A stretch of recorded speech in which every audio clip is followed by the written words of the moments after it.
This video blog is produced by Center for Soul Arts with author and teacher Ronda LaRue.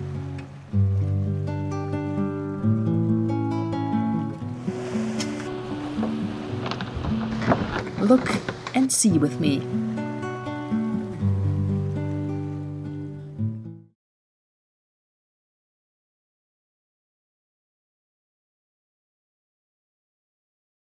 How do you break through your fears to get to that awakening? You know, it's a paradox. The non-dualists and the Eastern traditions have sort of understood this and have had language for this for a long time. And in the Western mind, we still tend to take the analytic, deconstructing approach, and it doesn't really work that way. You get over your fears by actually seeing them, and I wouldn't say it's making friends in a way of learning to love them, but in a way that's closer than the other, which is trying to fix, manipulate, control, reduce, anything that's trying to. Let's see if you can see that in you. I think it's trying. It's got resistance to it. It's got fear because I need it to go away. So the way you have it go away is you have to stop needing it to go away. And the way you do that is this process of engaging it in a curious, so curious is not judgmental, curious dialogue, a curious inquiry. That actually, if you can see this, if you take something like your fear and you put something out there that stands for it, and you actually get curious about what it wants to say to you and how long it's been there and what it's really feeling, and you treat it like it's a person almost. If you actually engage it, what you're from that curious place, what you're really doing is implicitly seated in soul, implicitly already offering self-love to that fear. Self-love, it changes it in the act of the dialogue. It happens in the dialogue. So actually everything I do in a retreat, the things are not the it. The things are actually giving you the experience of what it is to live in your embodied true nature. You actually experience it, and then you know it.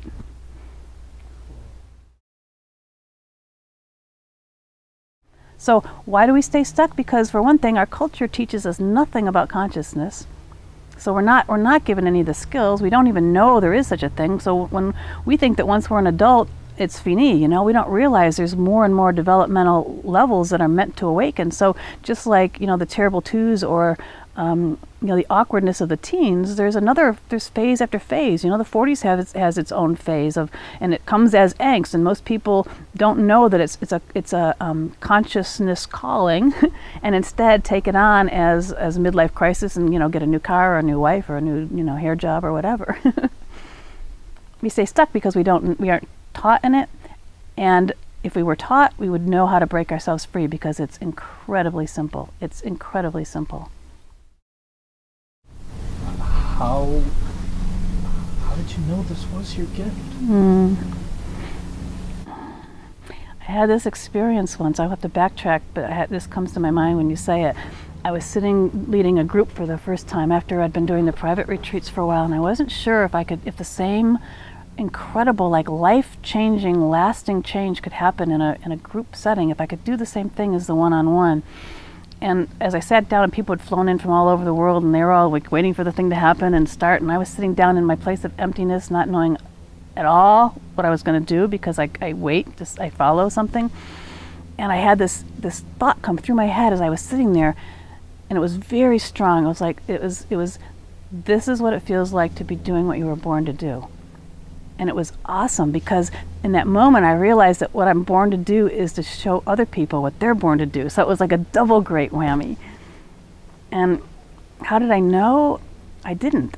I learned this art of letting go. I went through my own awakening. I went through my own dark night of soul, and I learned that you have to be willing. I learned the limitations of the mind. I learned to become a student of the mechanism of the mind. I learned to see past the mind. I learned to realize that there's an intelligence that's outside of the mind. Most of us don't know that. We think the mind is our intelligence and that's our whole being, and we identify with every single thing it tells us like this. I learned that we are not that.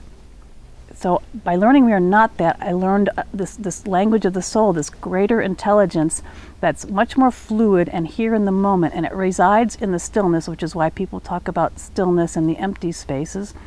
And then the mind is used from that place. I learned that through my own struggle and my own pain. And it became my teaching because I found that I was gifted at being able to show other people how to find that. I didn't know.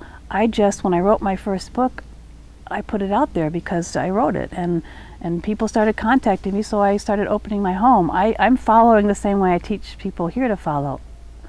I don't know where it's leading tomorrow. I'm doing the same thing I teach. I've learned that that's where life is. So you learn, people come wanting to find their life purpose. They come wanting to know their life purpose, and I say to people, you know, here's how you come. You come, gosh, I wish I knew my life purpose. If only I knew my life purpose, then I'd go do it. And it's like, no, you can't wait to know your life purpose and you go do it. Your life purpose is found in the movement. It's your life purpose is when you are in the moment of listening. That is your life purpose, and everything comes from there.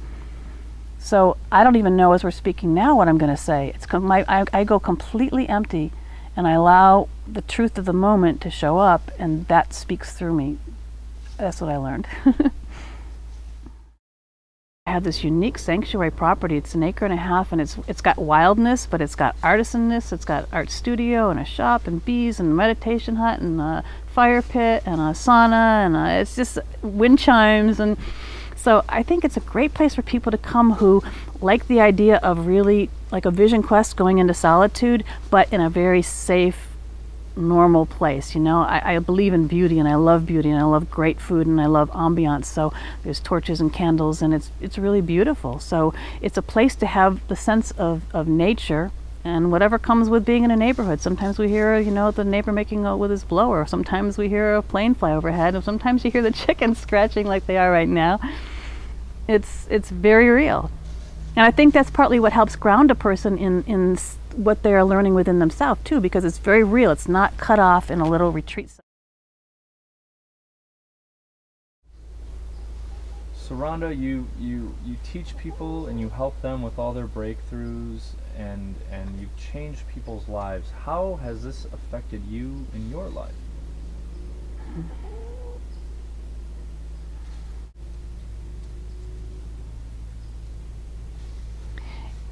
It's hard to describe, but it's the most exquisite beauty to be able to witness somebody come from their pain, and from that pain turn that little corner, open that little doorway that is the doorway to realizing their wholeness.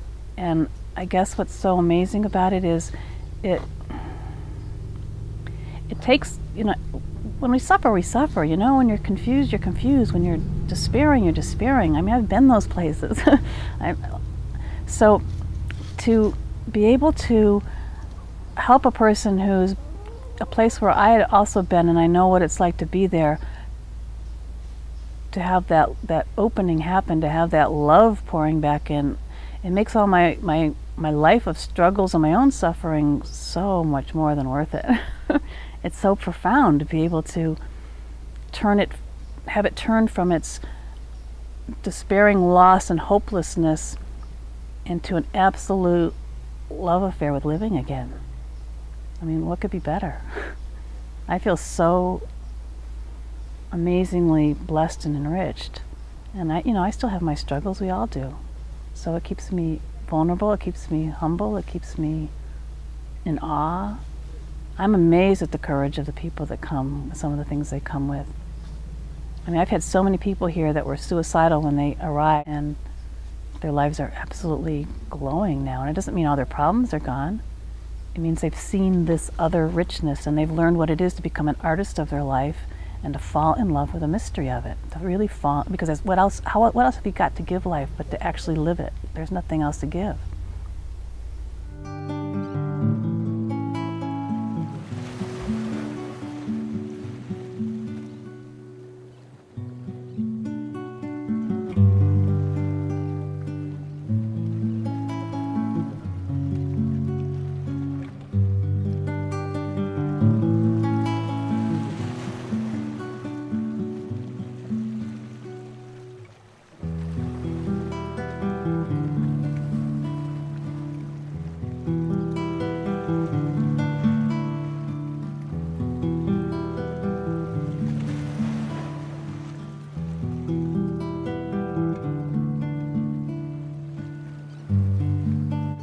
You have been watching Ronda LaRue.